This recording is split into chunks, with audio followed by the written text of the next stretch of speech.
Tonight on DC News Now at 9, it's all hands on deck as the DC area gets ready for the first snowfall of 2024. The preparations underway and your snowfall forecast just ahead. A stolen car smashed into a Northern Virginia gun store. The thieves taking off with a number of rifles. The latest on the investigation. All evidence of an ineffective safety culture. Investigators highly critical of lapses they say led to WMATA derailments. It's the same story again and again since 1970. Also pretty in pink, but months early, what these premature petals will mean for this year's Cherry Blossom Festival. It started out as neighbors talking on the streets, and then that started to snowball. Plus, a real-life Hallmark movie, how neighbors in Capitol Hill came together to save their corner store. You're watching the station covering all of the DMV. This is DC News Now. Hi, everybody. Thanks for joining us tonight for DC News Now at 9 o'clock. I'm Chris Flanagan. And I'm Susan Tran in for Thasmin Mahfouz. We are starting to stare down at the winter storm that is bringing us everything from snow, rain to freezing rain, and crews across the region are out in full force trying to make sure that everyone is going to be safe ahead of Saturday. Yeah, this is tonight in D.C. Trucks are pre-treating roads and highways there, and Mayor Bowser says D.C.'s snow team will be out starting Saturday morning at 9 o'clock. More than 200 plow trucks will clear and treat highways, streets, bridges, roads, and ramps. And we're going to hear more about the rest of the region and how everyone is gearing up in just a few moments. But Daniel Hamburg will be talking about how Montgomery County is just kicking off the snow preparations. Yeah, but first let's check in with our expert, Chief Meteorologist Janessa Webb, breaking down the next 48 hours for us, Janessa. Yeah, it's really important, the timing, so you can plan accordingly. At this point, I'm calling Saturday a complete washout. It's not an equal opportunity for everyone to see snowfall across the region. We have some major changes just in the last 12 hours with this forecast. It's very complex in nature, and there's so many different components. I'm going to start around 6 a.m. You're not going to notice much except west of I-81, a little batch of snow, and then it starts to kind of linger hour by hour until about noon into the D.C. metro area, Prince George's County, with a light glaze of snow. I don't think we'll see major accumulation with that. It will be under a quarter of an inch in most spots of D.C. metro area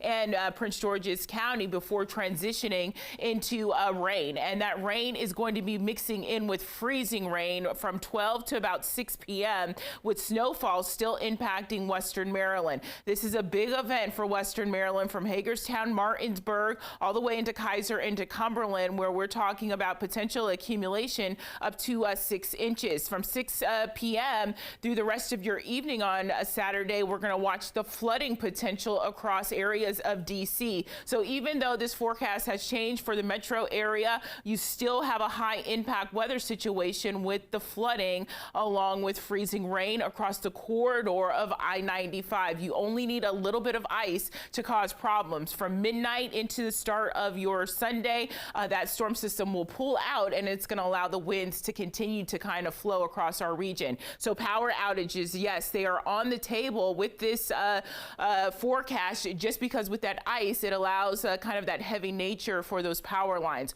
Right now, satellite composite radar, we have a lot of clearing. It's going to be nice and calm for your Friday. Don't let your guard down. It's time to prepare, because Saturday, I want you indoors watching DC News Now. We'll get you through the storm all day, and then Sunday is going to be the day you're going to be out and about enjoying the weather. Currently on composite radar, you don't see this storm system. It's out towards Albuquerque and parts of the deep south, but it's really starting to get energized. We'll time things out and also look at snow totals, ice accumulation, and how much rain we're going to expect for Saturday afternoon coming up.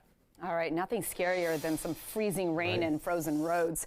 Montgomery County has already started treating roads in preparation for Saturday's storm. Yeah, they're using salt judiciously and encouraging others to do the same. Our Daniel Hamburg joins us live tonight along Shady Grove Road in Rockville. And Daniel, how have crews there in Montgomery County, Maryland, really been getting ready for this whole event?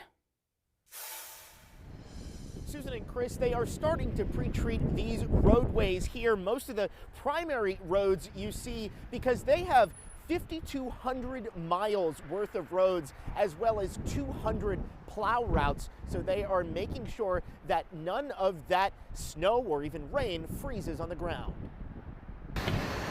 The Montgomery County Department of Transportation is hard at work taking this salt and turning it into salt brine to coat the roads. That brine will help us get through the first few hours of any snowstorm and keep icy conditions from forming on those roads.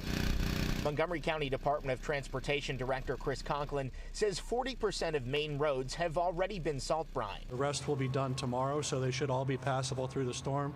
It looks like the storm will turn to rain so that we won't be using plows and spreading rock salt. While road crews have access to this massive stockpile of salt, they want you to be cognizant of the environment at home. All you really need is a coffee cup full of salt. That's about 12 ounces that can cover 10 sidewalk squares or a 20-foot driveway. Meaning a little salt goes a long way. Part of the county's SaltWise campaign, getting people to realize that all the salt getting put down on the ground eventually ends up in our waterways, affecting fish and even drinking water. We have a very, very good drinking water filtration systems to make sure that the water's coming out of the Potomac is filtered before it comes to our tap, but ultimately everything also runs into, from here, either the Potomac or Patuxent River.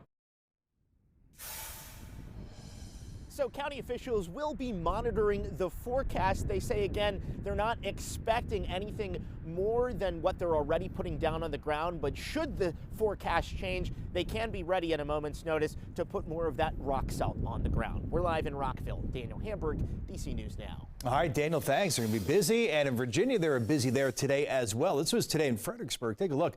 VDOT saying crews are treating more than 300 miles of 95, including ramps and overpasses. Across northern Virginia, trucks will start brining roads midnight tonight, just in a little while. And they'll start with places that freeze first, like bridges, overpasses, and any elevated areas. VDOT says the focus is on Loudoun County, specifically routes 7, 50, and 9. And as Janessa was mentioning, parts of western Maryland could get several inches of snow this weekend. Crews in Frederick have been putting salt on the roads since yesterday. We spoke with families in the area stocking up on those essentials, and we're going to hear from them coming up in just a few minutes. And a quick reminder, you can download the DC News Now weather app. Just grab the QR code right here on your screen. You can check the weather 24/7. It's really useful, so useful for tracking and getting through big weather events like Saturday's snow and rain. Developing tonight, we're talking about 4 people in a car that rammed into a Northern Virginia gun store and then stole multiple rifles. It created such a dangerous situation as police are trying to find the suspects as well as those stolen guns. Northern Virginia Bureau reporter Max Marcilla joins us live from Loudoun Guns. And Max, walk us through what happened there. Sure. So it all started around 4 a.m. when police were called right here because of a loud noise. They got here and they found out that loud noise was the sound of a sedan ramming into the front door of Loudoun Guns just behind us. And it was because that door was smashed that police say those 4 burglars, all wearing masks, were able to go in and take multiple guns. This photo from Leesburg police shows the aftermath of an early morning burglary at Loudoun Guns on Catoctin Circle. After slamming into the front door with this stolen Kia sedan, the 4 burglars, all masked, went inside and took multiple long guns. What led up to this, what occurred during, and what happened after. Investigators are searching for answers, and while a next-door restaurant declined to say if its cameras captured the incident, police say the gun store was equipped with surveillance devices. We're working with the business owner to obtain any surveillance footage that they may have. We went to the store to ask about that footage. We're not interested in commenting. While detectives are looking for video evidence, they are also looking for the guns. Police would not confirm how many guns were stolen and won't say if they know where those guns are tonight. Should people in the community be feeling afraid that these guns are out there?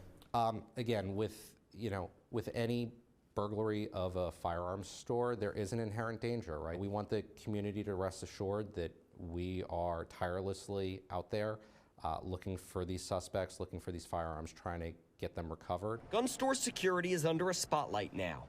In November, 3 suspects crashed into a Montgomery County gun shop and took weapons and ammo. All right, home, when y'all hold this light. And this security footage helped police arrest those involved in a Fairfax County gun store burglary last year, where more than 50 guns were taken. And as for advice for gun store owners, really business owners of any kind, Leesburg Police says a couple of things to note. Make sure your doors are locked, security lights are on. If you have surveillance cameras, make sure they're on, and they do encourage those cameras as well. Of course, none of those things would have stopped this specific instance, which is why police say a costly, albeit helpful, tip is to install those concrete barriers, those pillars between a parking lot or a street and the front of your store. Reporting in Leesburg, Max Marcilla, DC News Now. Max, thanks. All new at 9 in New York City. At least 24 people hurt after 2 subway trains collide and derail. This happening in the Upper West Side of Manhattan. One train had around 300 people on it. The other was out of service but had 4 workers. Passengers on the first train tonight describing the chaos. It was very fast, hard impact that everyone was just unexpected for it. And it was really scary. People were just like really shocked, scared. Others were trying to calm people down. We stepped down into the other train, which I actually took a video of us doing. Stepped down into it, and then it was like tilt-a-whirl. Like the trains were actually going in different direction as you exited. We exited the train that we hit, walked all the way down to the 96 stop, never exiting the train until we were actually on the subway platform. Oh, how frightening. There are still service disruptions tonight. Officials are hoping to have all trains running normally by tomorrow morning's rush hour, but they say no guarantees. Back here at home tonight, the final report is in on what caused a metro derailment more than 2 years ago. The National Transportation Safety Board says poor safety culture is to blame. The agency says WMATA had been aware for years about a design flaw in the rail train wheels. The 2021 derailment caused a train to slip off the track on the Blue Line near Arlington Cemetery. There were no injuries, no serious injuries here, but the NTSB chair highly critical of the former leadership. She says Metro was aware of the wheel issues and still kept hundreds of their 7000 series trains in service. Shortcomings in WMATA's internal communications, in its recognition of hazards, its assessment of risk from those hazards, and its implementation of corrective actions are all evidence of an ineffective safety culture within the organization. The NTSB did praise current Metro CEO and says WMATA has made improvements since the derailment. In a statement today, WMATA thanking the NTSB for its analysis and says it is confident its wheel set replacement program will address the defect. Metro is also telling riders, please plan ahead for this weekend. Yeah, track and infrastructure work will impact rail service on the red, blue, orange, and silver lines. So on the red line, free shuttle buses will replace trains between Nilma and Brookland stations. The Rhode Island Avenue station will also be closed. And on the silver line, trains will only run between Ashburn and Smithsonian stations. At a number of stations, trains will only be running every 15 to 18 minutes. The green and yellow lines will have extra trains, though. They will try to accommodate all of the riders displaced here. And these changes will be in place on both Saturday and Sunday.